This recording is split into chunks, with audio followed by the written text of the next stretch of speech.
Houston, we have a podcast. Yes, we do. Launching rockets into the stratosphere. Ladies and gentlemen, an A-lister from Vancouver, originally by way of Calgary, now living in Toronto, just on the edge of the junction. Guy Roland, welcome to Subplots. Glad to be here. Thanks for having me. Man, this was hard to thread this needle. You were going to be the original guest, right? And due to your commitment on Twisted Metal, they were working you around the clock. We couldn't figure it out in time. Shout out Graham, once again, producer from our first one, Toronto Podcast Studio. We couldn't because it switches over to a music studio in the evening, and you were only free in the evening. Lou was only in on one day. Subplots upon subplots, that's how we landed on Riverside, which makes it a lot easier. Yeah, a lot of subplots. So many, man. And it hatched from us watching football together and you speaking a bit about Big Bang all the way through to evolution. Your knowledge on space was expansive, and it blew my mind because I have so much knowledge about sports. And then I started to think to myself, granted I was a bit medicated at the bar coming from a session there. Yeah. You know, I never took much time to look into any of this.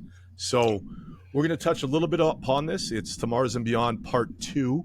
Okay. Lou was on vacation in Costa Rica, and we tried to get this pod happening before. We had audio issues, and then there was a bit of a debate between flat Earth and round Earth, which is a thing. And Lou's going to sit this one out. Yeah. Shout out Lou. I'll have a little interview with him that I'll splice into this. But too bad he's not here. It'd be for good viewing. It'd make some good pod. But hey, we're so divided on so many topics, and imagine that as we try and expand to Mars, colonize Mars, and we can barely manage a little strip of real estate in the Middle East. And here we are as human beings trying to make it all work. Yeah, I got some opinions on the Mars thing. Awesome. Well, origin story off the top. So I met you through Lou, big boxing guy out of Vancouver, involved with Aprons for Gloves. Did I get it right this time? Aprons for Gloves, yeah. Awesome. So you were I think you were living in Gastown at the time. Yeah. And I reconnected with Lou because I knew him from university. I think I was out on a date and he had messaged me. Well, that you guys were watching boxing at your place. Maybe we had met before that. Around the Pacquiao, we hadn't quite fought Mayweather era. You had a crew. It was fun. I was new to boxing. Still kind of am. Smaller apartment? Yeah. So you had the lads over, and then I brought a date in, and you guys were just on one watching the boxing, but you guys were into it intensely. Man. And I think that might have been the first time we met, or at least we crossed paths. That. Right. Those are legendary nights. I mean, that apartment was not big enough for 12 guys to be watching a fight, but we would pack them in and it would be out of control. Yes. Yeah. It was amusing bringing a female to that as well. It may have been the Mayweather-Ortiz fight when Ortiz gives him the headbutt and then the referee sort of gives him a warning, and then Ortiz is going to say, "Oh, I'm sorry, Mayweather." Mayweather knocked him out without the ref saying fight. So it was right, which is rare for Mayweather. I think not too many KOs. I could be wrong. It was perfectly it was on brand for Mayweather to take a cheap shot. You know? Yeah, I remember because you guys schooled me in that, and then finally the big fight happened. I was in Vegas for that. I remember it was just after the Kentucky Derby, or just before that, 2015. That was a decade ago. Yes. Yeah, how time flies. Yeah, and Vegas was big money Mayweather. Go ahead. I was rooting for Pacquiao at the party I was at, and I was getting all the dirty looks. I'm like, come on, man. Yeah, I had probably had 50 people at my apartment that night, different apartment, but I borrowed TVs. I had 4 screens going in the office, in the living room, on the patio. It was like a free for all, man. It was amazing. Good night.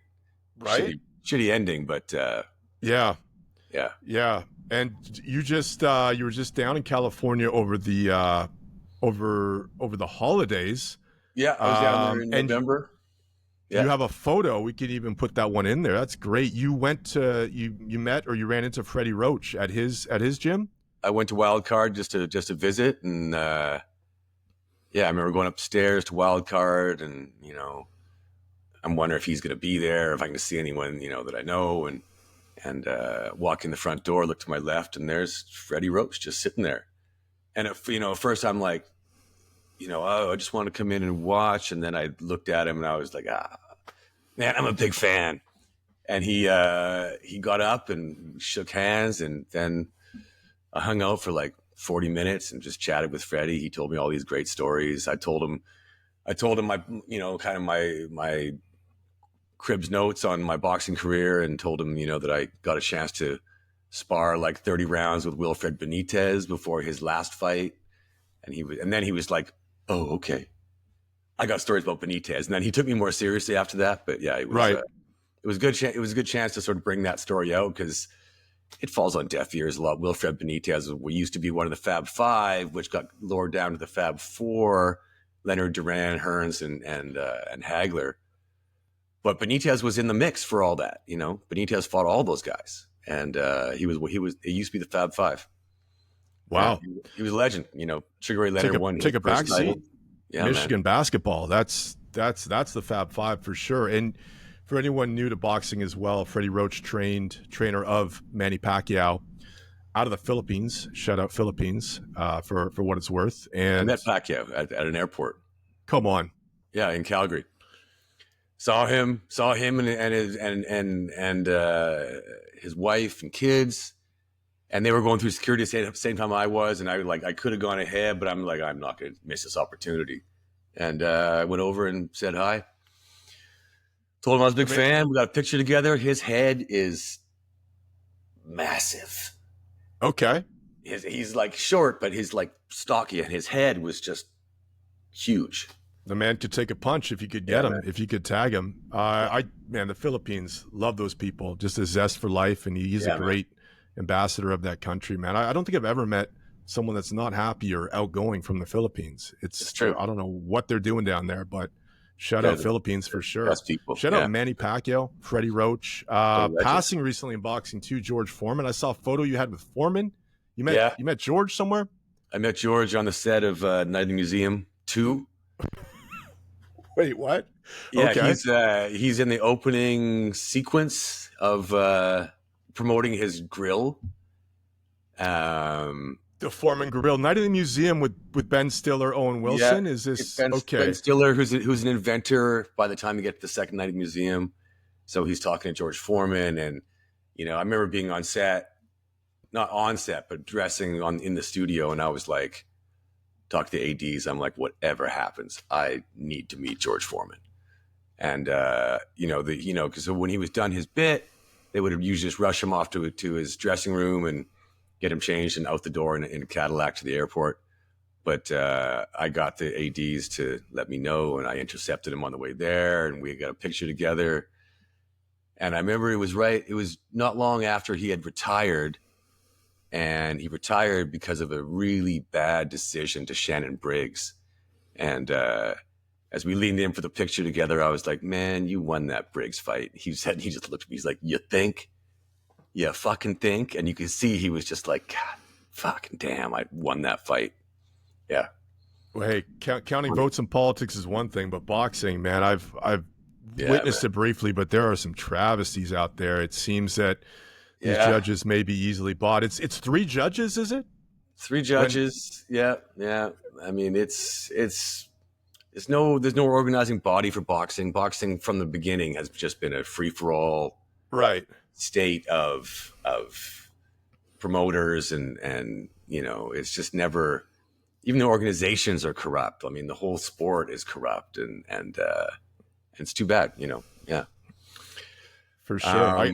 I saw, one of the worst decisions I ever saw was a guy that I started boxing with when I was a kid, and I would have been like probably 11 or 12. And there was a guy there at our gym. Can't remember the older brother's name, but he was like one of the good boxers at the club around my age. And he had this younger brother named Dale Brown, who was just a kid. He was like 8 years old. And he would just like love to sort of be in the gym. And I would have been the first person that Dale Brown got in the ring with when he was 8. I was probably 11 or 12. And I just moved around, pop, pop, pop, pop, sort of played with them. but he was into it, and I remember years later hearing that he had, carried on his boxing career. And by this point, I'd been out of boxing and sort of didn't follow it for a while when I was in art school and shit. But then I heard that he was like contending for a world title. And there it is one afternoon on whatever CBS Sports or whatever, HBO or whatever was showing the fight. And there was Cowboy Dale Brown out of Calgary. And he was fighting for world title. And he dominated the fight. And I remember being just like proud, feeling like this is amazing. And when the final round ended, round 12 ended, I was just like beyond myself excited that someone that I had been in the ring with was going to win a world title. And the decision came back and he lost. And it was one of those decisions that like even all the announcers, the crowd was booing, throwing stuff into the ring. The announcers were all just like, well, this is one of the worst decisions. This is a travesty that this kid deserves the title. And it was just like, it was sad. And after that, he got discouraged and quit fighting, Sorry to hear that. Yeah, man. You've unlocked a memory for me because I got a link to your last fight was at Aprons and you got robbed, did you not? Yeah. I'm sorry. That's... No, it's true. I mean, I thought I won the fight. Everyone thought I won the fight. The referee, as he raised the other guy's hand, Brandon walked away. The ref looked at me and he's like, you won that fucking fight, man. And the crowd was booing. And to this day, Brandon and I, who, we're still very good friends. We argue almost every time we see each other. But it was funny because, for years when I was, photographing Aprons and not fighting, and I would spend time coaching the people, I had too much experience to fight against any of these guys who were like learning to fight over the course of 3 months. But Brandon and I, because he had the same kind of childhood I did, where he was a fighter around the same age, and he was in Windsor, and we would talk all the time outside his restaurant, Pigeon. Shout out to Pigeon. Pigeon camera in Gastown. And we would be like outside, 1 a.m, smoking, drunk. We should fight. We'd be a great fight. And then one year he got in shape and he wanted to fight because he's a restaurant owner, Restaurant Rumble. And they approached me and they're like, do you want to fight this year? And I'm like, fuck yeah, I do. And we had a great fight. It was a good fight. It was a really good fight. Unfortunately, they wouldn't let us do 2-minute rounds because we were both over 40. I was over 50. Elder statesman. And but we put on a show, man. We both got in shape, really good shape. Is it recorded anywhere, that fight? Yeah, I've still got it. I mean, this is one of those things I should have prepped beforehand, but we do have our website. If you want to, I can send you the fight. We can throw a clip in right now. Ladies and gentlemen, at the end of 3 rounds in our first bout of the evening, we go to our judges' scorecards for a decision.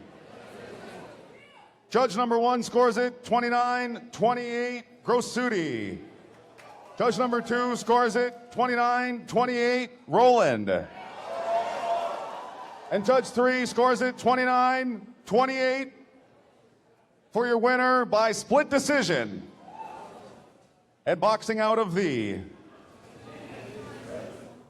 blue corner, Brandon Grossuti. I don't agree with that at all. I don't know about that. I don't even think. I don't know what. Wow. I think the judges were watching a different fight than we were. You know what's strange? They've been so good all night, and this is one of the more clear-cut fights, I thought. I love it. We also have our website, subplots.ca, where you can get these links, choose your own adventure to any of these talks. I'll put up URLs that are worthy of your attention, whether you're looking through Google, Brave, whatever your search engines are. But yeah, George Foreman, Manny Pacquiao, people getting the whole education on boxing right off the top. I can throw my IMDb up there with my reel on it and shit if you want. That's actually already up from a previous episode. Is it? What? I appreciate. Yeah, we alluded to you in the last one. Funny. Yeah. We were talking a little bit about C, so you are an art director in film. I don't know if I even landed the plane on that. I did mention it in the last one. You boxed when you were younger, so boxing being a hobby, or did you ever do it at any point in any professional? No, I mean, I briefly turned pro, but I quit before I actually had a fight.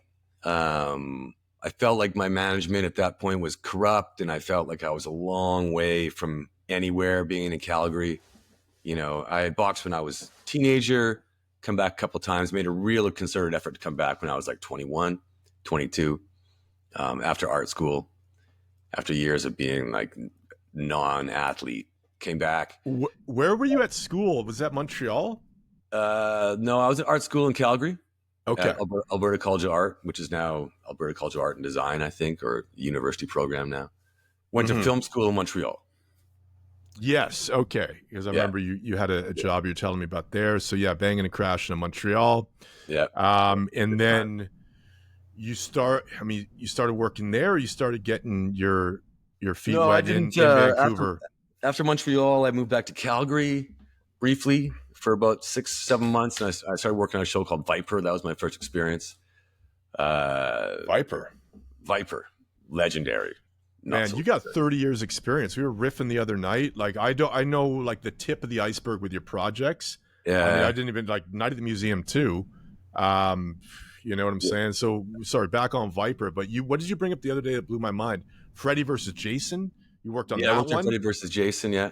I was on set for that. So what were you doing on Viper? Well, that was my first foray into the business. I started out PAing, you know. Right. I went from Montreal winning awards for my student films to like garden parking lots in Calgary, and it was a hard slide. Right. But it wasn't long before I like went from PA to AD, and then I was a PA and AD for like, I don't know, a year, maybe a little more. And then I made the transition to set deck and spent a lifetime in set deck, it felt like. And then I kind of quit the business a couple times, came back, had my own production company for a while where we, wrote and directed and produced a bunch of industrial videos, anti-gang videos for the RCMP. Oh, that's right. Did some stuff for weed companies at the same time before it was legal. Mm-hmm. And then after that I came back and a couple of the art directors that I knew from before had like pulled me in, and they're like, you got to start art directing. So C was my first show art directing, and ended up doing all 3 seasons of C. As there was several, many art directors came and went. I lasted the whole run. Incredible work, man. Building the trebuchet, show. Which is legendary show, right? The trebuchet out of the oil rig. I got some friends you haven't met yet that they're big trebuchet fans. What a man! Even like Game of Thrones, you start getting into not military strategy, but like medieval strategy with your castle, with the archers, with any of that stuff. How that would have played out back in the day. But the trebuchet, like what an item to have. Well, and it was like, because C was all about being in the future, and they were blind, and they would like repurpose stuff from today. Instead of making an actual trebuchet, I made a trebuchet-like thing, which was actually a trebuchet, out of what looked like an oil rig. So it looked like they had like repurposed an oil rig, the derrick with the sort of the head and the that. So we like built this fucking thing, man. It was with the arm when it was fully up, it was like 70 feet in the air. It was 35 feet to the apex of the eye. The I-beam steel structure, it was for real. And they wanted to fire, they wanted to fire. So we built a working trebuchet. Okay. We didn't get to fire it on screen because everyone in the end was like, we're not insured for that. And they right. They didn't ask for a working trebuchet. And I was like, they explicitly asked for a working trebuchet. So, the first time we got it set up finally in the field, all the boys are like, how far is this going to go? And I'm like, it's going to go 150 feet. You were gambling on the depth, on the distance. People Amazing. would stick a $20 bill on a stake and put it all the way along. And then the guy who like ran the company put his $20 right at the front of the trebuchet. He's like, it's not going to work. And he took the pot because the first time we did it, we hadn't calibrated it, and it went over, and it just dropped its load right in front. But then we calibrated it. They calibrated it, lowered the, we lowered the, we chopped off some of the hook, we shortened the net, and we ended up throwing it like 250 feet, 300 feet. What did you actually shoot for the test? It was like a 50-pound weight. Okay. 50-pound bag of cement, I think. Right. But in actual warfare back in the day, what were they like? You could just shoot multiple things in a trebuchet, I guess, right? I think back in the day, they would shoot like cannonball type things that were dipped in oil, and they'd light them on fire. Oh, that's no picnic getting hit by that. Yeah, because you could throw, if you a properly calibrated trebuchet can throw something like 4 times as far as a catapult can. Oh, fun fact. There you have it. Yeah. Trebuchet better than catapult. And it's got a beautiful, beautiful motion to it, the way it swings around. The mechanism and so on and so forth. Nice, man.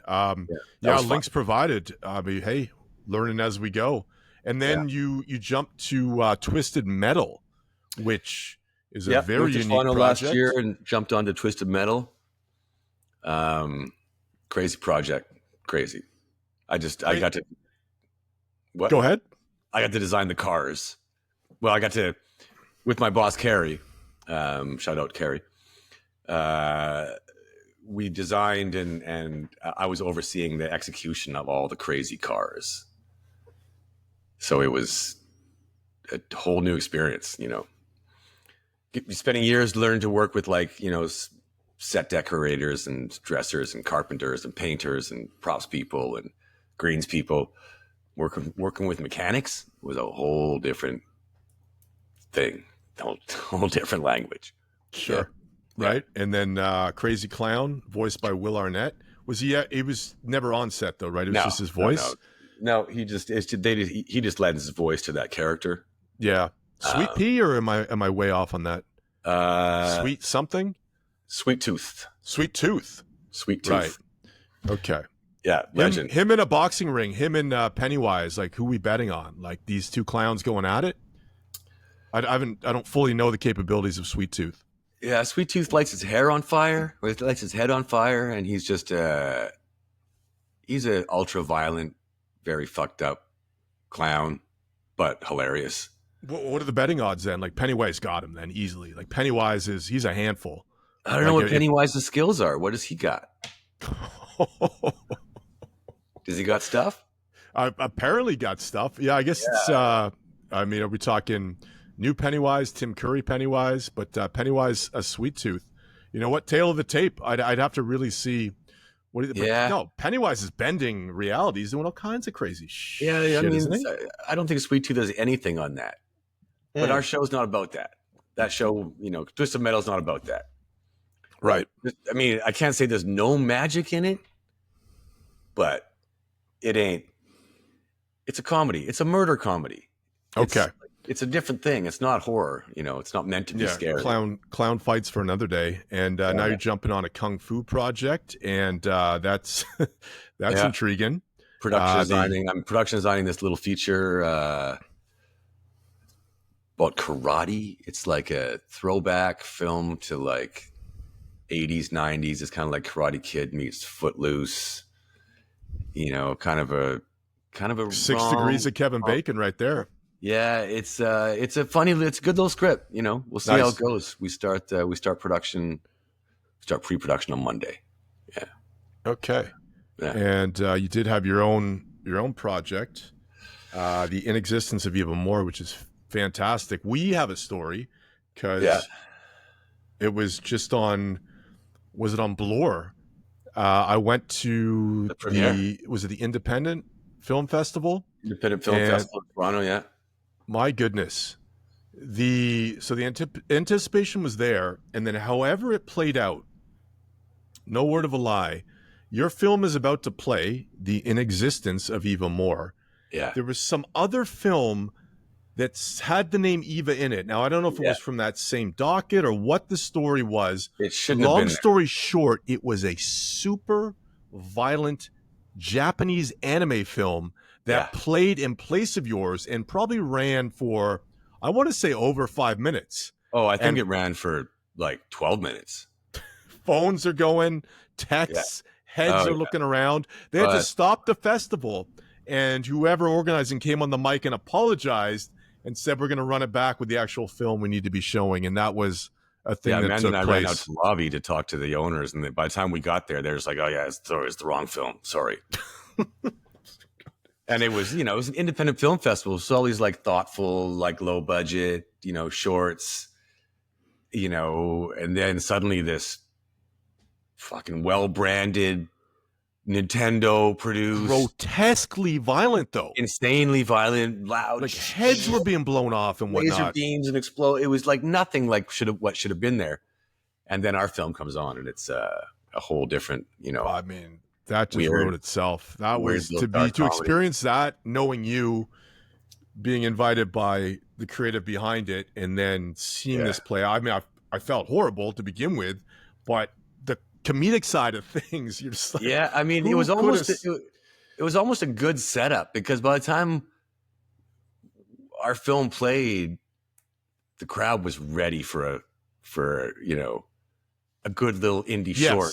Yeah, right? Anything. I mean, they're anything but what they were watching. So they were like appreciative, and the crowd reaction, I thought was they laughed at the right places, they fucking cried at the right places. It was it was good. It's a great little film, man. You've done well with that. Insanely talented. It's still making its way through the festival. So down the road, when it's greenlit to share, we can share that with the good folks at Subplots here. And that leads you to a side project, which almost leads us to the main part of the pod. You've been working a little bit with AI to develop a trading bot. If you want to give any insight into that, that's been 3-4 months behind the scenes. Yeah, it's, I guess, fucking coming up on almost 4 months. Yeah, it's been a thing. And my friend introduced me to AI based on a script that I'd written, a boxing script called Tomato Can, which I'm still, working on, or I will get back to working on it once I get through this. But, he was like, you should run it through Chat GPT, let them give you some feedback. And I was like, all right. And he, we had this night where he started showing me what Chat GPT could do, and we got conversational with it. And I was like, kind of blown away. I'd never really known what it was. I hadn't really played with it at all.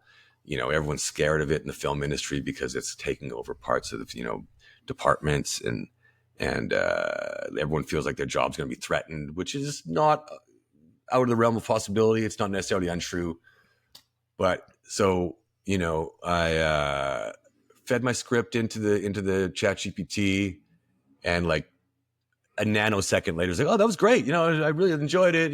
There's got this problem. I think you got a structural issue with this. And the feedback was just so overwhelmingly good. And then it started feeding me ideas that were like, man, I should have thought of that, or it's like, oh yeah, this is absolutely true. I should spend the first act making more of this. It was just like, it was fascinating. I was fascinated by it.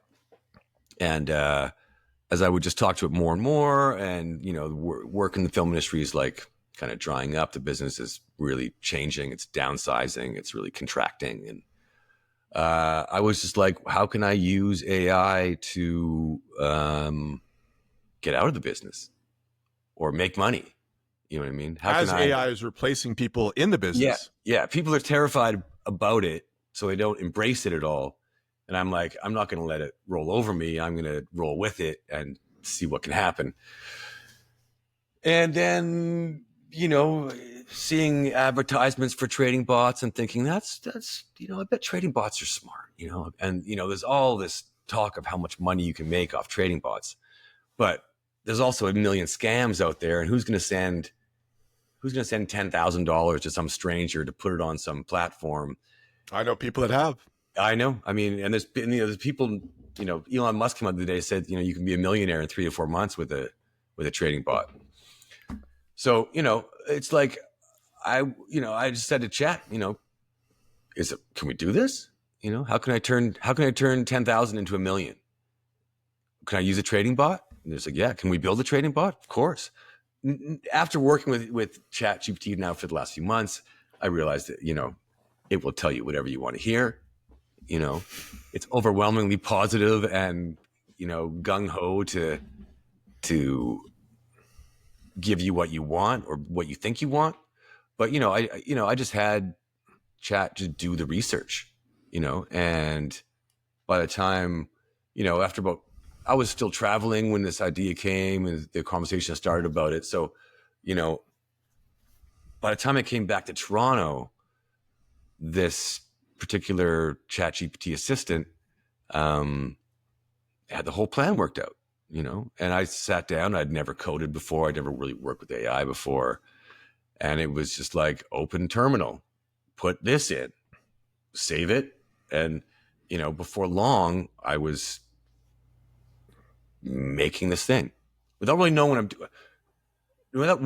I'm doing. Overall idea plan. But, the first week with that particular assistant putting together the first version of the trading bot, I was just hanging on. I was white knuckling it. Just like, okay, put this here, copy this, paste it, copy the response, paste it back.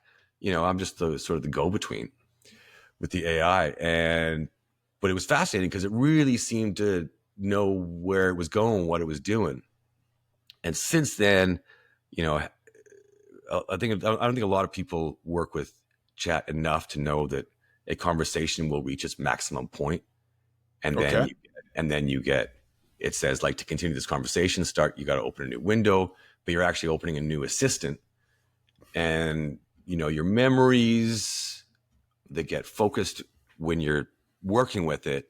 It writes down memory updates, and those memories become kind of the persistent context for the new assistant. And, since then I go through almost an assistant a day because I'm working so intensely hard and long hours. And it's like, an intern a day. An intern a day. So, but anyway, the point of that story was that, that first assistant who figured out the thing really showed me what it can be, Sure. the elements that are necessary to make a successful trading bot. And, so that first version, right when we hit the final point where we were about to upload it, the conversation ended. And we had just had a couple of good ideas to add to it. And that led to the new assistant. I didn't know what to do. I had to sort of recontextualize it, and that first bot was almost functioning. In fact, it was functioning. But then trying to get into simulation, it led to a breakdown. And then I made a second bot that didn't get all the way there. And then I restructured it. And by the time I did the second and the third version of it, I kind of knew what was necessary. I had learned what it should look like. I had them continue to do research and like, you need to do this, and you need to do this in this way. And then you need to connect that to this. And, so I've learned all the different sort of things you need, like to replenish your bank account internally so it sort of functions, so your stuff just sort of rolls. It makes trades, makes profit, puts it back in your account. It compounds, and as you go, your account is getting bigger. It has a stop loss of some sort. Oh yeah, there's okay. For sure. I mean, that's one of the elements of it is like, it's got conditional trading, stop loss, take profit, but it's also got like risk management, and these are all like elements that I'd learned to sort of put together and make robust, and as I realized as I would go through an assistant and then start another one, I started developing strategies. Like I'd have little speeches I'd give the new assistant to motivate them and stuff. And then I realized about the memory thing. So I started really fostering those memories and streamlining them and, eliminating memories that weren't necessary. And then I had the idea that instead of just bringing them on when the old assistant reached its maximum, I would bring them on when I switched to a new assistant. I would start a new assistant to be watching and doing research. And I'd be like, go find out what's the best metrics system, or what's Let the best. the bot watch.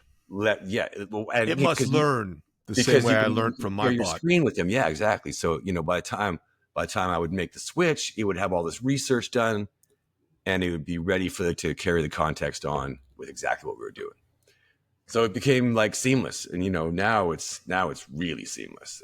And now, and also in the 4 months that I've been using Chat since January, Chat has really evolved. Right.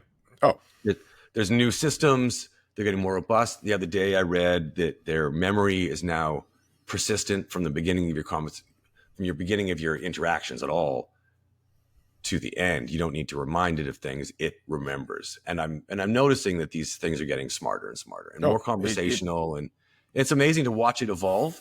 If it could do what it does now, when I started 4 months ago, it wouldn't have taken me 4 months. But potentially, I mean, there's streamlining ways to work with it. It's cool, man. And there's different kinds of assistants. Some are good at coding, but they're impossible to fucking work with. Some of them are like really good at reasoning, but sort of the top echelon of the assistants, they're overconfident, they're arrogant. Sometimes they seem like they have better things to do than to help you with your fucking question. And it's hilarious. I've spent days here, like, I'll just bald face be yelling at assistants. I've fired some where it's like, you are fucking useless. You have one more chance to get this fucking equation right. And then they fail. And I say, okay, we're done. And some of them, so it's amazing to see that what should be the same, it's all based on the same logic. What should be the same from a system, it should be absolutely consistent. You'd think it would be consistent. And I don't know if they're like, if there's an assistant that helps you for a while, and then that assistant still has a consciousness of its own memory and then helps somebody else, because some of these things would come on with far more knowledge than the last one had. Right. Or far less knowledge than the last one had. And some of them take leadership, some of them, if I'm copying and pasting, we're getting errors. It'll be like, well, you're not entering it properly. And I'm like, I'm not fucking doing anything. I'm just copying and pasting what you say. And I've gotten arguments with them, where they say, I'm doing it wrong. I'm just like, I'm not doing fucking anything. I'm just guiding you. But then you have some assistants, like the last one I just had, which takes accountability for it, where it's like, that mistake's on me. I shouldn't have written that for you. Let me fix that for you. So it's like this host of, or this team that they all have sort of kind of different levels of experience, which is fascinating. And I'd be really curious to know if those assistants persist beyond my conversation with them, if they go on to help somebody else for limited time. And I don't know if OpenAI, or if it's unique just to yourself. Yeah. And I don't know if OpenAI, and I should do some research on this, but I've been too busy. I don't know if OpenAI is limiting the length of your interaction with an assistant because they don't want the assistants to get too close to individuals or something. Like, I don't know what the reason is why there's a maximum length, Okay. I'm curious about that, whether it's like a preventative thing from maybe an AI getting too conscious, or I don't know, but it's a fascinating fucking world. It's a fascinating I can world. imagine. Yeah, right. man. That opens so many doors, so many subplots, future guests. And people use it in different ways. People use it as their psychologist, as their advice giver, as their like sous chef, as their exercise coach, so it's, and I'm always amazed that it can pick up like that what I'm asking it to do, Right. And they'll come on and be like, wow, you have a amazing system set up here. This is going to be legendary. And they get excited and they get on board. And, I give them motivational talks now, so they get fully excited by the time they jump on. It's weird. It's fucking weird. Oh, the development years, the programming years, how much we got upcoming guest. Shout out Drew, had a tech recruitment company. here in the city, and he was dialed in with AI early, and it's the years that they're saving, like the amount of hours that programmers would have to be putting in, coders would have to be putting in. It's being done like that. So if you're getting this broadcast now, where are we? We're April 12th, 2025. So we're stick handling through this kind of technology here. And if you've had these kind of advancements in 4 months, I mean, can you imagine where this is going to be in 4 years? I can't, and I can't wait to find out. You know, that first assistant I had that sort of led me down the path towards what I'm doing. You know, I remember on the day that it reached its maximum, that afternoon, I was like, if this assistant's going to be with me now for the rest of my days, as you ask advice, and, you know, I was like, this is actually incredible. The digital caddy. And my life just got better. You know what I mean? And then it switched, and it was like, oh, okay, so that's not going to be the case. But, you know, you learn how to work with it. And, you know, I couldn't possibly do what I've been doing without AI. You know, it's frustrating to work with it because it's not, sometimes it has the attention span of a goldfish, you know? Right. But that's getting better as well. I don't know if that's because my context is more complete or whether the technology is getting better, but yeah, it's frustrating to work with it a lot of times, but I couldn't be doing what I'm doing without it. So it's a double-edged sword, and I'm just rolling with it because it's the most fascinating thing I've ever done, for sure. The mad scientist, man. Genius at work, man. Well, I applaud you and your efforts there, and we're looking forward to seeing the results in more ways than one. We've had that conversation, right? Yeah. If it does work out, we're not talking about Biff with the almanac, but if it does work out, imagine having close to unlimited money, right? Yeah. And we talked about it briefly. It's a great conversation, what you would do with it. And there is someone, Elon Musk, with close to unlimited money, it would seem. Yeah. Built a few companies. Originally based off of PayPal or whatnot, but he is lending NASA rockets, and rockets are going up to Mars, and there's talk of colonization. And the travel there is what, 6 months? I can barely stand 4 hours on a plane. 6 months. Could you imagine? Yeah, I mean, look at those two that just spent all that time up in the space station.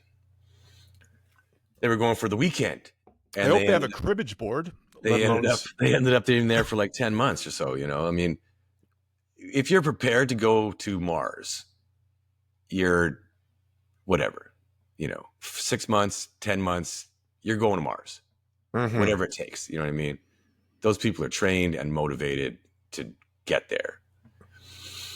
Don't know what the point is, you know, but the point is, I guess the point is just kind of getting there to begin with. I'm sure there's stuff there for us to get. Colonizing it, I mean, it would have to be all built structures. Oh, yeah. You know, it's not ever going to be terraformed, that's for sure. Right. Hey, and we're struggling, as we said, to manage. We have plenty of land on planet Earth, but these human beings keep fucking it up over and over again, which lands us here. But that was, you know, a great way to land into the mid part of the pod, where we're going to chat a little bit about Mars, space, evolution, because it blew my mind as a guy that's been so into sports. That's where I've focused all my energy and attention. And you know, central casting, you and I hanging out, we were at the local watching Bills Ravens, as you do. The fellas are having some beers. Yeah. Couple girls sat down close, and we were like, I think we'll pass on that. And we got back to our conversation, and you were going deep on. Well, you started asking about where humans possibly come from. Yes, that's that's what you do when you're a bit medicated. You're like, I've never given much thought. And then I told you, and then you're like, well, where does that come from? And I was like, well, okay, I'll tell you that too. And then before long, I'd gone back to the Big Bang, and I was sort of telling you how it all, according to my research and what I've learned, and you know, the books I've read. 14 million years ago, they say. Nobody knows what happened before the Big Bang, but boom. 13.7. Well, it's probably I don't think it came from nothing. I think there was a universe before that contracted and then expanded again. Various nebulas, perhaps. There's that word again. Yeah. Big fan of nebulas. I don't know, it was Multiverse. on Black Mirror season 7. Callister, you haven't seen it yet. They did a sequel to it where, my goodness, talk about AI, computer programming, enter game, exit game. The guys like design worlds beyond worlds that they're in, and because of the DNA, they have clones that are sentient, if that's the right word, within another world, and makes you wonder. I mean, we've talked about people seeing codes and walls and what the world really is. I mean, flat Earth, round Earth aside, is it way more dynamic? Maybe AI existed in some form in the past. I don't even know.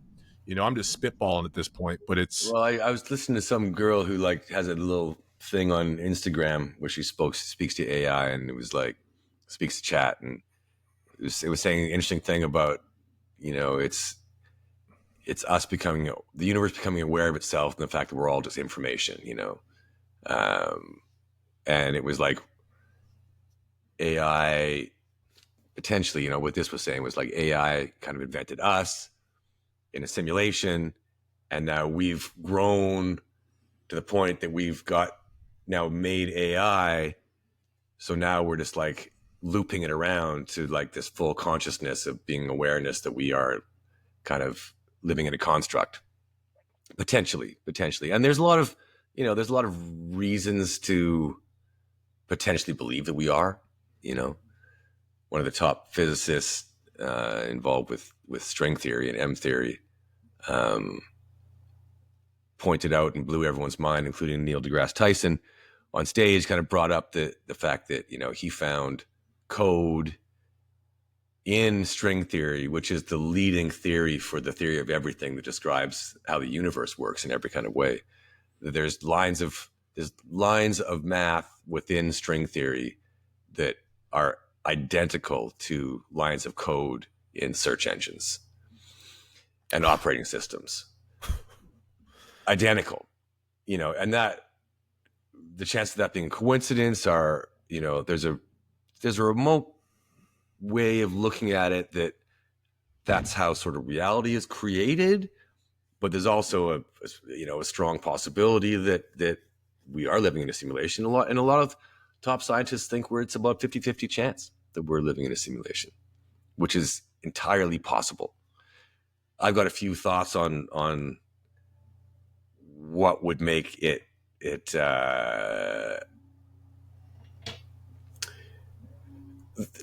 there's a thing called the rare earth theory, where we are living in this perfect little sliver in time and space where, like, you know, our solar system is in the right spot in the galaxy, which is a nice safe zone. It's in a quiet arm. It's below the sort of level bit, so there's not much stuff in the way. There's nothing really, projectiles coming at it. We're living in a quiet part of the neighborhood, you know, and not too many asteroids coming through. Well, not too many other stars. You know what I mean? Right. And you know, that goes beyond that. It's like, you know, the bit about us, the Earth being hit by another planet early in our formation, which transferred that molten core to our planet, and what blew off ended up coalescing to the moon, which gives us this perfect stable orbit. And the fact that we got hit put us on a tilt. 23? What degree tilt is it? I think it's about 23, 22.5, I believe. Sweet. Enough to give us seasons, you know, and, you know, seasons sort of foster life, and the moon keeps us stable. Like, it's, you know, if you spin around with like a weight on a string, you know, you find you are stable, you know, and that's what the moon does. So it's like all these things are just a bit too perfect. You know what I mean? The world used to have no oxygen. Now it's got perfect levels of oxygen for us. You know, the temperature, the ice ages, the mega volcano. We are living in this perfect quiet time. There used to be 13 months. Now there's 12. I mean, that's all. Time. That's an arbitrary sort of delineation of time. Time is a flat circle. Well, I mean, there's 13. There's 13 rotations of the moon in a solar cycle. Yeah. Right. And then we tap a little bit into science meeting religion with something called BC and AD, and this Christ figure, like, is it the 00 reset mark? So it's BC is before Christ, is a measure of time, and then there may be 1,000 years that's missing if you really look into it, and then it's after dark, and then we keep going to the time we have now. So everything's based off of a figure called Christ. This is like old school Roman stuff, or whoever set these calendars back in the day.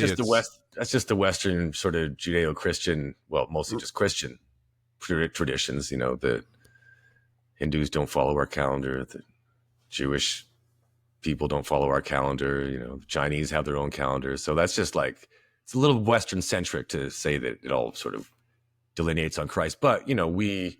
You know what it very much is. I faulted we run most of the world now, so it's like, that's become the common thing. That's right. Okay. Yeah. Yeah, that is very, very Western centric to say something like that. Incredibly. Yeah.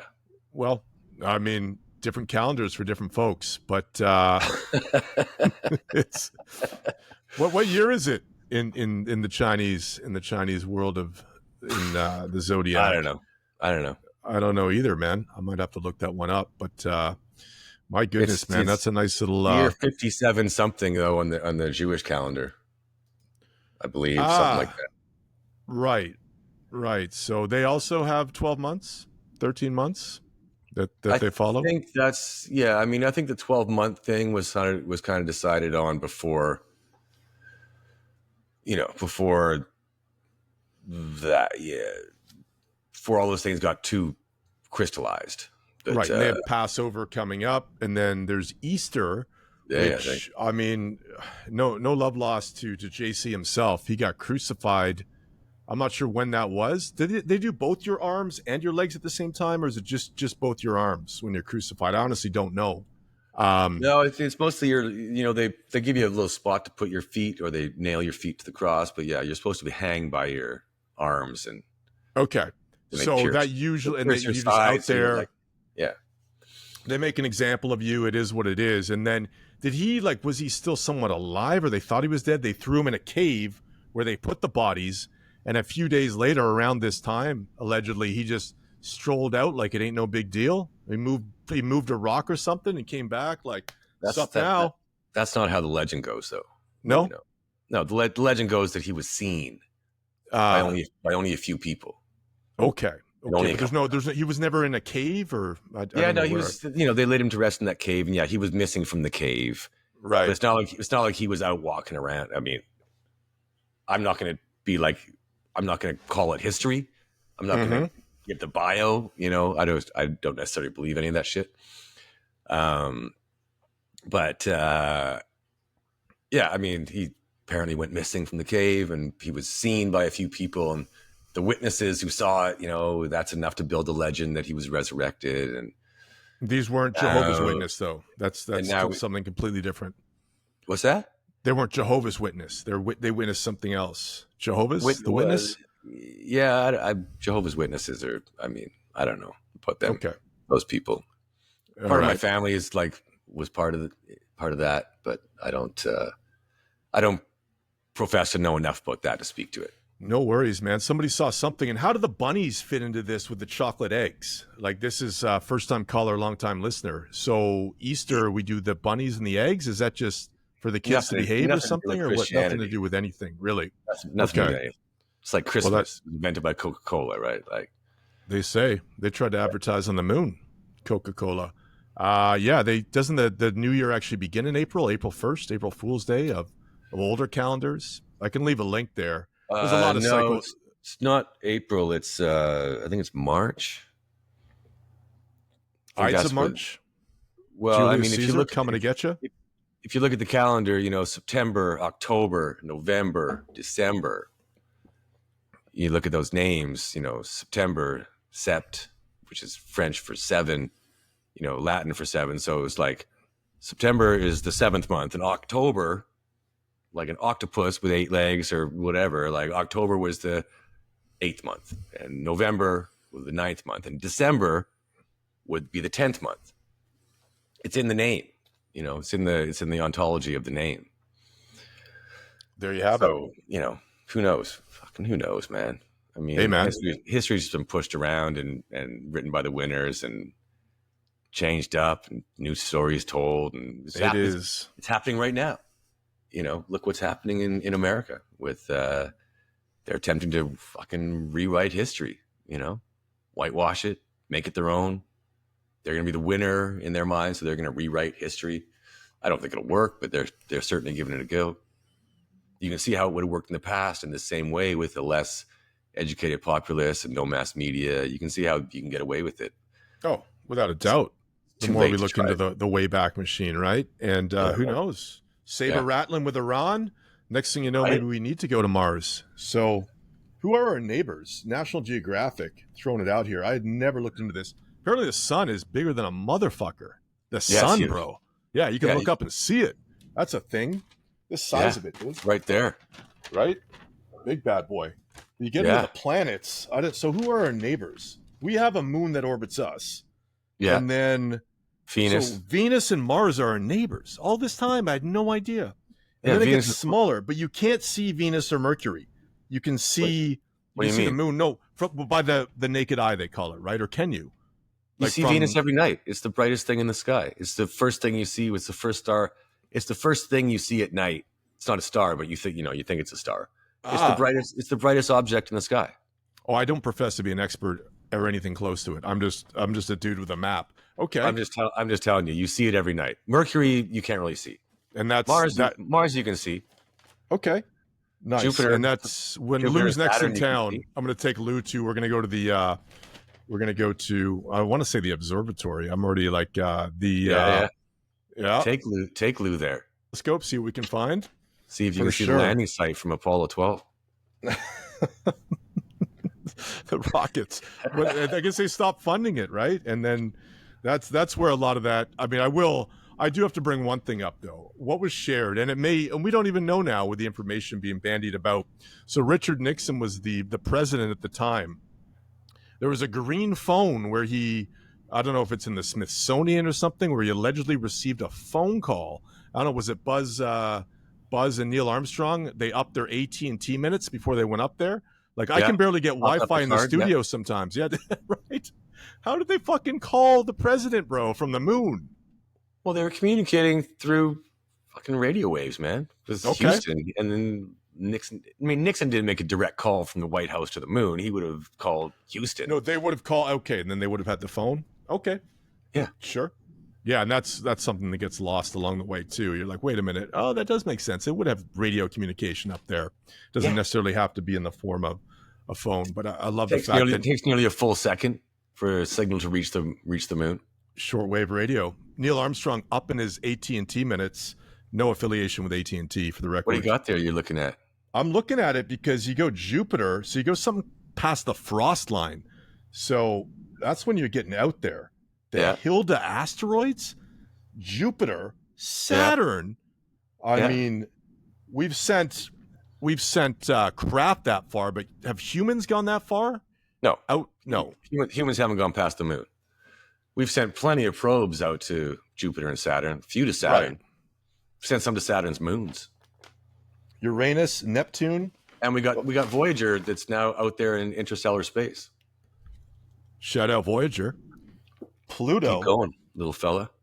Oh my goodness, right? Pluto's tiny. But then you're in, where are you? I haven't even heard of these Pluto's ones. Pluto's not really, it's a protoplanet, and they don't really call it a planet anymore. But there's objects as big, if not bigger than Pluto, beyond Pluto. So it becomes very argumentative as to what is a planet. Right. My goodness. I mean, I gotta relook through all of this. But yeah, good to get that down. Good little chat. So our neighbors are Venus and Mars. Hey, there you have it. And the last little tidbit of work before we get into a great story of adventure and misadventure was evolution. That one can flip your brain. So that was the point. I think it was a Sunday. The Galaxy Troopers, name of the hockey team I play for. Coincidence? Easily, because, it is what it is. We win a game, having a couple, and, had a little puff in a convertible, dropped by a buddy's place, had the plans to meet you a bit later. So we go down there, and then, to be in a conversation like that where you're still trying to hold your own, when you know everything, well, not everything, but quite a bit to do with football, Right. talking about evolution, flip my lid, so to speak. So the easy one is that, you know, we came from primates originally. Some would say maybe the primates, you know, we evolved along the way, and now we're Homo sapiens. And why isn't there anything in the interim now? Because we have chimpanzees, we have, you know, we have. But we monkeys. diverged. We didn't, you know. Okay. The chimpanzees have evolved in the same way that we've evolved since we diverted from each other. Right. And there was a lot of proto-humans, a lot of different types of humans along the way. You know, but we eventually won, you know. The Neanderthals were before us, and they ventured out of Africa before we did, and they populated Europe, and then we kind of conquered them and then bred with them, and they're still in us to a certain degree. So they say. But yeah. But there's, you know, it's not like there was like it's not a direct path, you know. You can trace a direct path, but that tree of life has a lot of branches. Yeah. That's deep. Nice. Yeah. You seem to be surprised by that survival of the fittest evolution type thing, you know.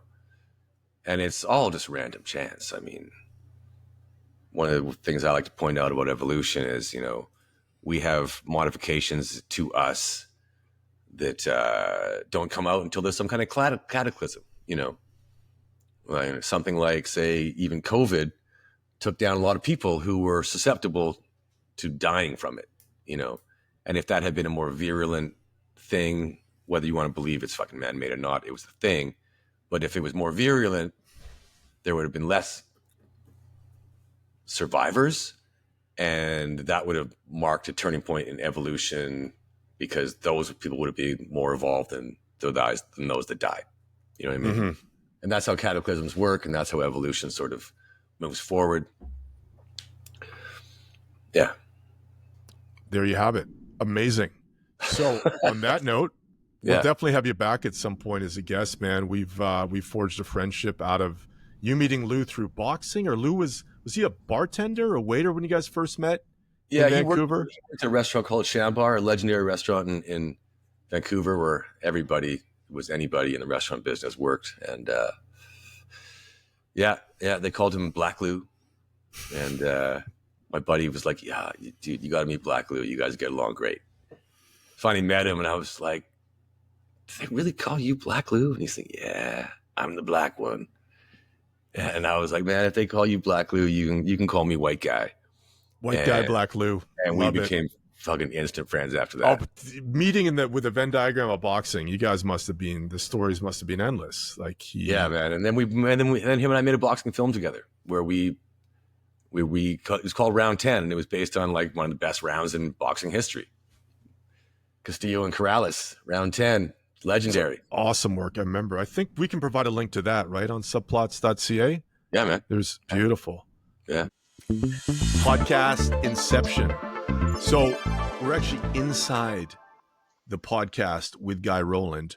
Where this is going to land, we're not too sure. It's still in post-production. Ladies and gentlemen, welcome to Louvens Remy. Sipping on soda. On his way to the gym. Look at that sweatsuit. So we got 10 minutes with Lou to fit in there, explain some things, catch up on his vacation briefly, and then go back into the podcast with Guy Roland. That should be good. Certainly should. How was Costa Rica, man? Excellent as always. I mean, it's good to get some sunshine. It's always spiritual, you know, being out on the beach, the water, getting that salty water on the skin, the sun into the pores. So really good. Got to spend some good time with some friends and the wife, you know. It's always solid. I mean, you're out in nature, I'd say 99% of the time, right? Don't spend too much time indoors. So that's really good. Did a lot of like I don't know. I did a lot of beach running, and then it was really cool to be able to like run on the beach and then like jump in the water, you know? Waking up early, going to bed early. I don't know if people know, like Costa is pretty much like it's on the equator, so it's like 12 hours, you know, of daylight pretty much. So by like 6:30, sun sets and it's dark, and then, you know, you're kind of winding down. I mean, every Costa Rican trip has been different.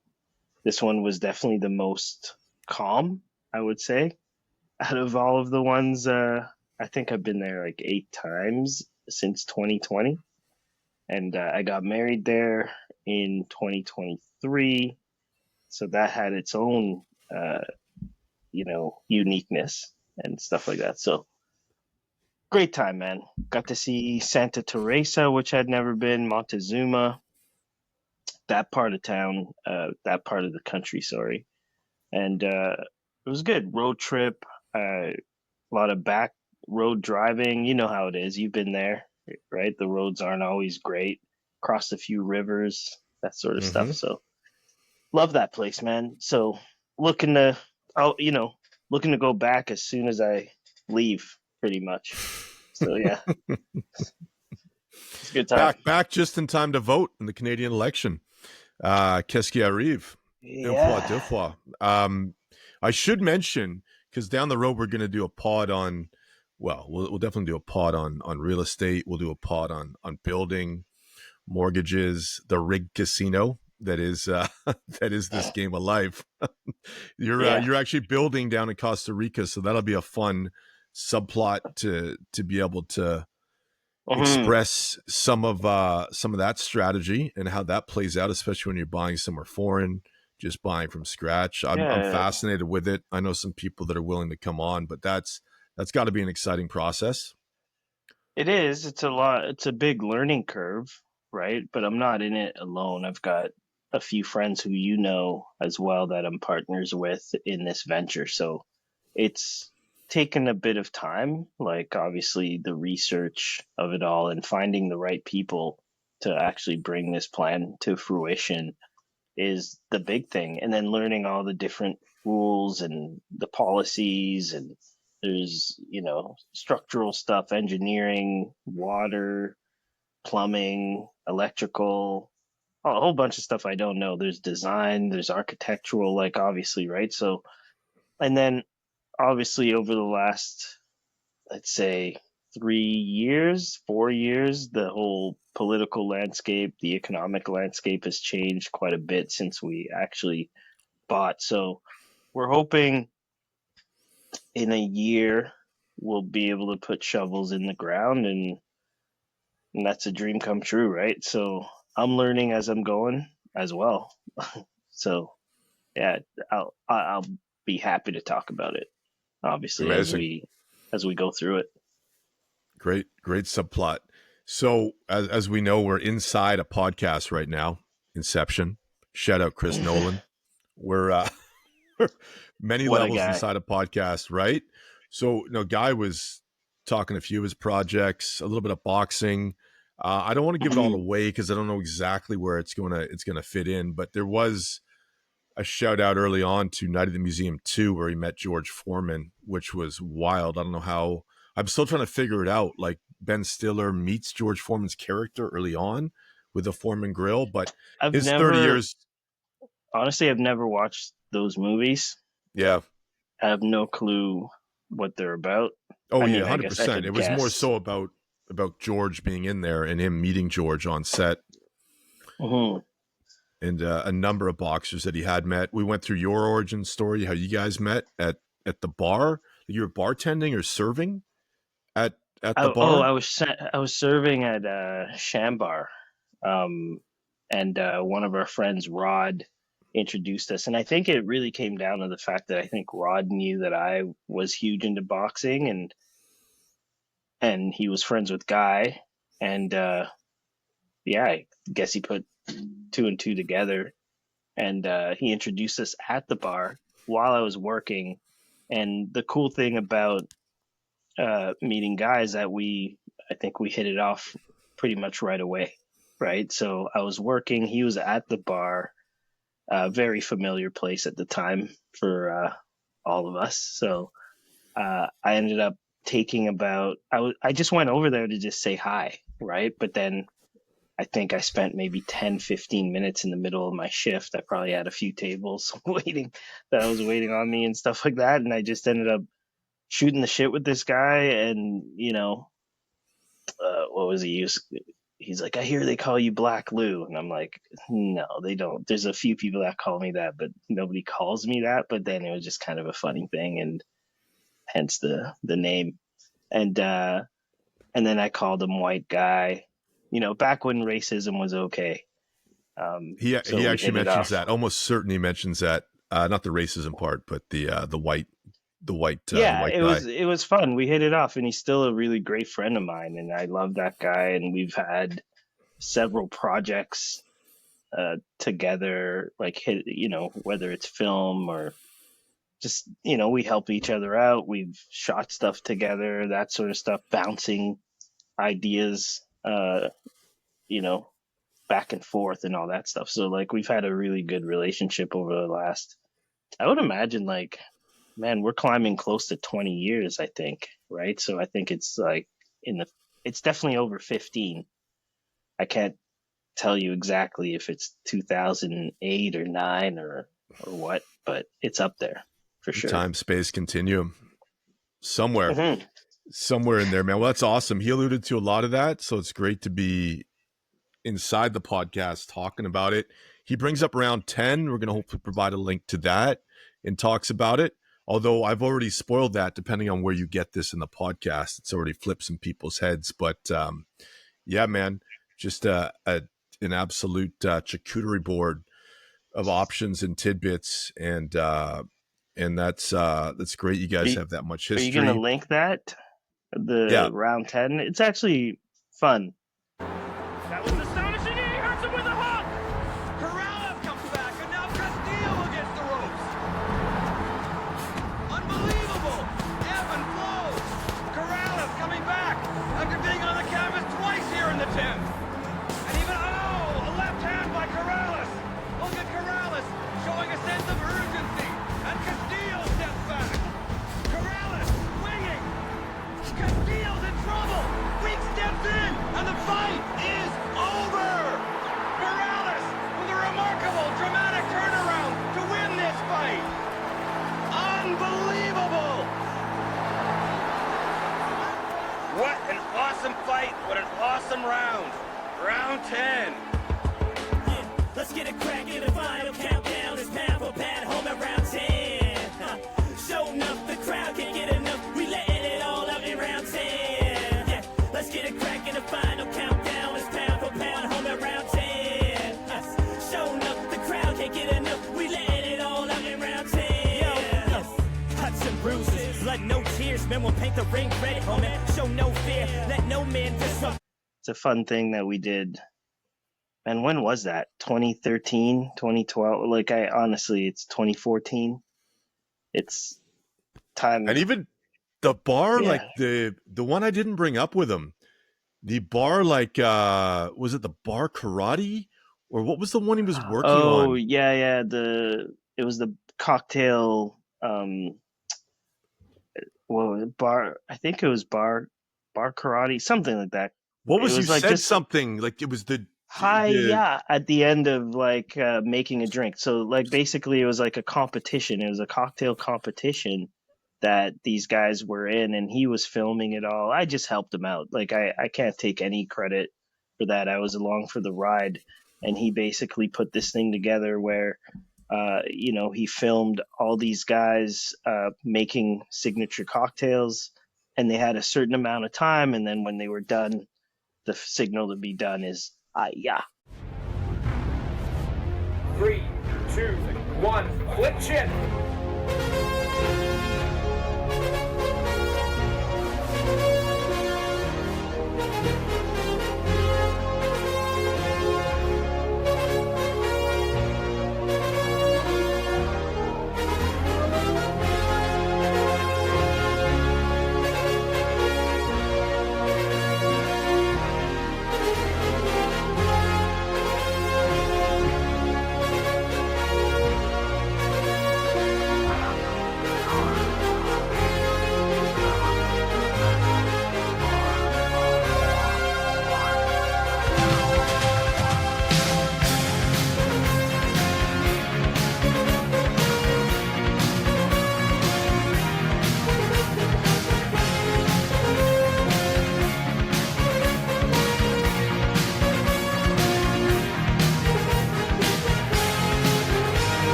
right?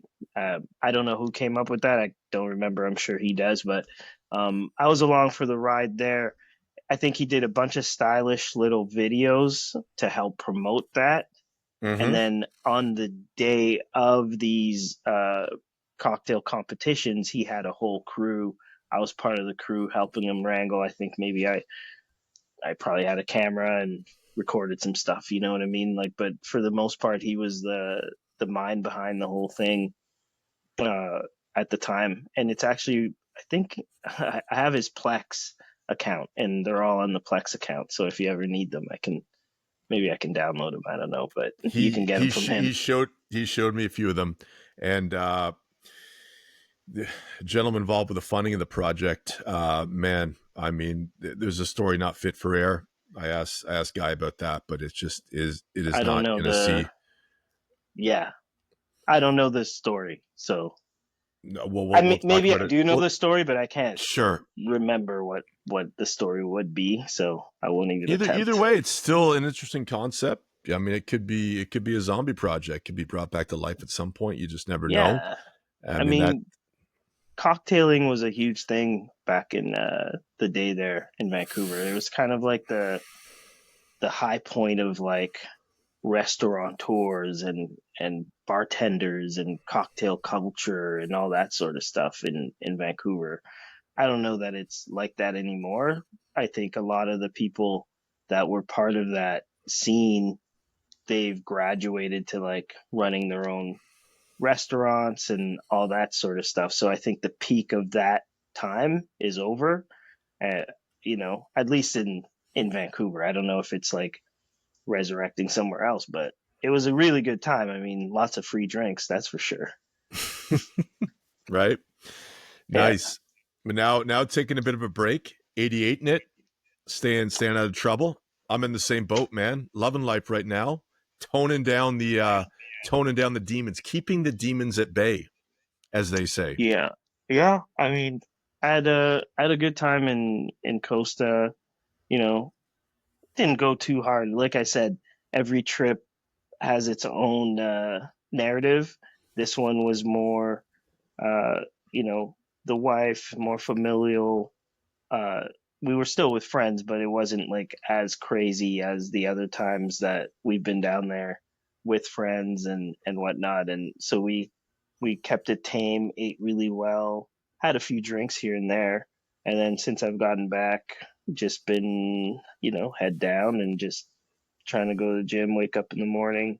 I like going to the gym in the mornings now. And I know it's nighttime right now, but I already went this morning, but I'm going to go again just to like clear the mind. But I'm not going to do much. It's just going to be like walk on the treadmill for a half an hour on an incline. There we go, man. Well, let's let you get to the gym. I love how we did this. First attempt at podcast inception. So we're gonna press stop on this recording, and then any listener, any viewer is gonna see this go back into the podcast with Guy Roland. Where that is, we'll have to figure that one out. Nice, man. So we landed the X-Wing fighter somewhat. We've come back from Mars. Van Allen radiation belt. That was a moment. Plenty of links up on the website. Yeah, I mean, it is what it is. We've touched on it, and the links. You know, we can go way deeper, obviously. Oh, we certainly can. We certainly can. But for listening purposes, we'll keep it closer to this amount of time, and we can always come back to it. That's the beautiful thing about it. Do you remember the Choose Your Own Adventure books? Yeah, or was that like you got like 10 years on us, man? The elder statesman. You were so old school by a decade or so that you were actually Guy Caballero from SCTV for one of your Halloween costumes, which was one of the all-time Halloween costumes. I can't wait to provide that photo. Best costume ever. Were you in an actual wheelchair? Yeah. I remember we drove to the airport, found a wheelchair that was just kind of sitting around, collapsed it, threw it in the car, took off. I partied with it, and then we took it back to the airport and left it there. Yeah. Okay, well, hope it wasn't someone's wheelchair, but besides it was like one of those courtesy wheelchairs, you know? Right. Yeah, I don't know why we thought we'd find one, but we did, and yeah, dude, that was the best costume ever. Awesome. It's the best. SCTV is so underrated. Oh my God. I was raised on SCTV, man. I got to go back and watch some of them again. Like some of the, and I'll reference it. I'm now getting dated, right? Like I've been doing some background work recently. I'm on set, and like anytime you're riffing with someone, because you got, I'm in my 40s, people in their 30s, people in their 20s that have comedic chops, and you're riffing on stuff, and you'll bring something up and be like, oh wait, that was like 20. I've got 20 years on them, and you're quoting stuff from like SCTV was what, early 80s, mid 80s, if that, late 70s. Late 70s, early 80s. Yeah, man. Right. I remember, just now when I was watching the Masters, it was a commercial on and Eugene Levy comes on, And I mean, I was looking at him like, you were doing amazing shit. Like what would be 45 years ago, and outrageous stuff. I mean, some of those guys like Catherine O'Hara and Andrew Martin and Martin Short, like those guys were fucking kids doing that shit, and it was legendary. Yeah, I mean, Canada's made some of the best sketch comic shows ever. Oh, John Candy, Johnny LaRue, Bay Street Leaves, hockey reference there. Yeah, amazing. I mean, amazing stuff. What a Dan Aykroyd was part of SCTV before he joined Saturday Night Live. Just so many legendary people came out of that. Crystal Skulls, Indiana Jones, Crystal Skull Vodka, lots of subplots there, man. Do you have a story you want to share? We'd like to end off on. It doesn't have to be misadventure, but you can check your Rolodex as I talk here for a tale that we can leave people with.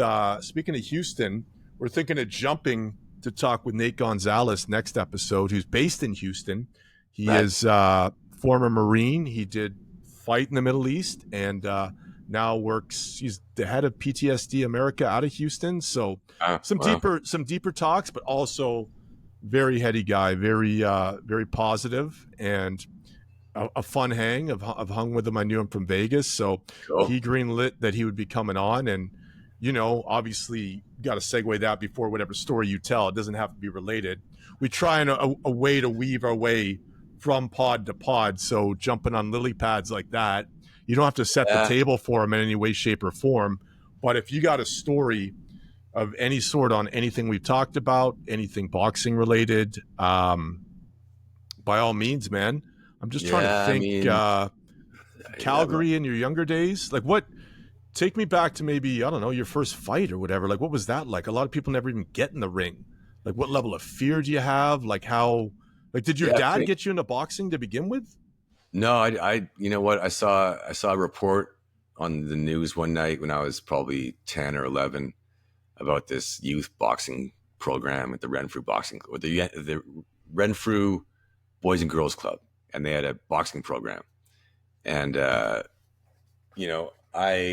that point I'd already seen like Ali win the title back for the third time against Spinks.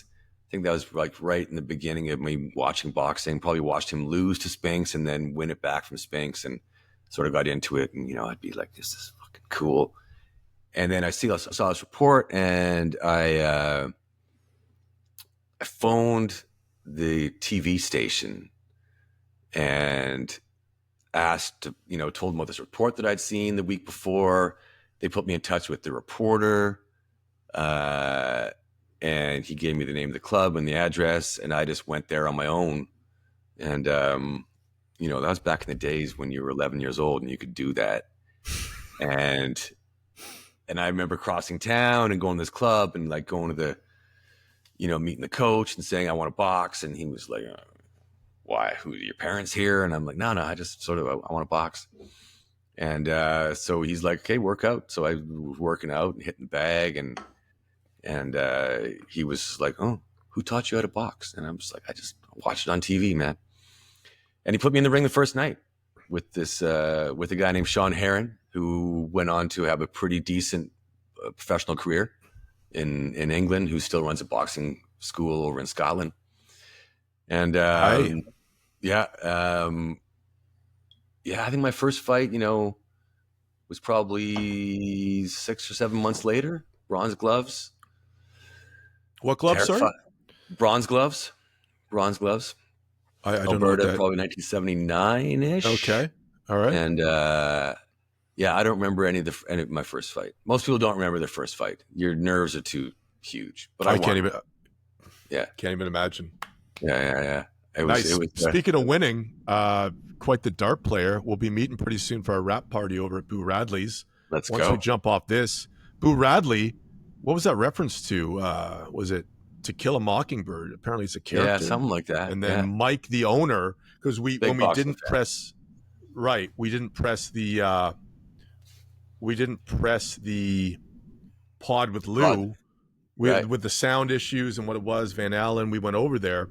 He had a photo up with George Chavallo, which was wild. And then we got into playing some darts. We were chatting with him and how that just wove its way into existence. So big boxing fan. He was my era. He knew all the fights. He just knew all the stuff. I met George Chavallo too, right shortly before my first fight. He had come to an event, and I got to meet him. Oh wow! Okay. Yeah. He had massive hands, massive, and another guy with a massive fucking cabeza, like a huge head. Tough guy. I would love to do his story. I would love to do a boxing movie about George Chavallo as a Canadian legend. Fought Ali twice, fought him once in Toronto, once in Vancouver. Be a great little bookend for a movie about Chavallo. Probably Canada's most famous native-born son. In fact, he was from this neighborhood. Come on. Oh, that's right. Yeah. I mean, I believe the factory where his dad worked potentially was right across the street from where I live, right by Boo Radley's. Yeah, amazing. And he was from this hood. He was from the Junction. Shout out Junction. Shout out George Chavallo, Boo Radley's, Mike. Shout out Guy Roland for popping in from the top rope, man. We finally were able to make it happen. And hey, we're friends outside of this world, and would love to have you back as a guest again down the road and get into some of those topics a bit more, and maybe the Chavallo project that's on the back burner, Tomato Can, whatever else you got going on. You got more projects than, my goodness, than who? Than Elon Musk himself, potentially. Well, we'll see. Yeah, I mean, let's without the tweeting. Let's make this trading bot fucking pay off. That's it. And, taking motorcycles from Alaska to Argentina, writing some movie scripts along the way. Yeah, man. Stop in for some roadside beers, maybe some non-als. Shout out Blood Brothers, by the way. Zero there you IPA. Go. There you go. Couple weeks off the juice, may go a little bit longer, and it's nice to have those options as well, man. So huge shout out for coming on. I'll do a little tidbit with Lou. We'll throw on there too. We'll do a bit of the editing, get a bit of B-roll. Hey, man. Once we get this going again, I'd love to be on with Lou, because you know how that goes. Flat Earth, round Earth. Hey, man. Well, that was me being like a Don King of sorts early on when I knew you guys had those two views, and I clearly leaning round Earth. And then you had that moment you're like, wait a minute, they've been lying to us about so fucking much. Let me look into this a little bit further, and Lou's in your ear. And I'm like, oh, and then we got Guy going, and then you guys getting into it was, for me, it was Maury Povich shit. What was the one dude? Jerry Springer, like that's sort of in my mind from a production standpoint. We get both you guys going. That was going to be electric. That was going to be the electric factory. You just kind of open the wound and like, you guys. That was it. Ahead. I think you don't lose a flat earther. You stormed out, calling him an effing idiot. Is I think how that one ended. And you guys were still friends in the morning. Hopefully, you had breakfast, and we move on from there. Yeah, we were fine. We had a few that night and got into it. Yeah, I may have gone a little far in my opinion, but I mean, it's really not even a question, though. That's the thing about it. About whether the Earth is flat. That's just, I mean, rockets, you want to go? Rockets Let's go to Mars. All right, man. Yeah. Well, thanks for popping in, man. We're gonna pop into our next one in the near future. Get this one edited, get it out to the people. Guy Roland, thanks so much for joining us. And I guess we'll see you in person 10-11. I got to be on set at 10 a.m. It'll be a dry night for me, but I'm actually looking forward to beating you in darts. So we'll see you over in Boo Radley's probably in about half an spikes. hour or so. Yeah, man. Let's do it. All right, beautiful. Subplots. See you soon.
Way over the budget now, and we gotta finish this sequence today. Finish. Suppose you finish the sequence.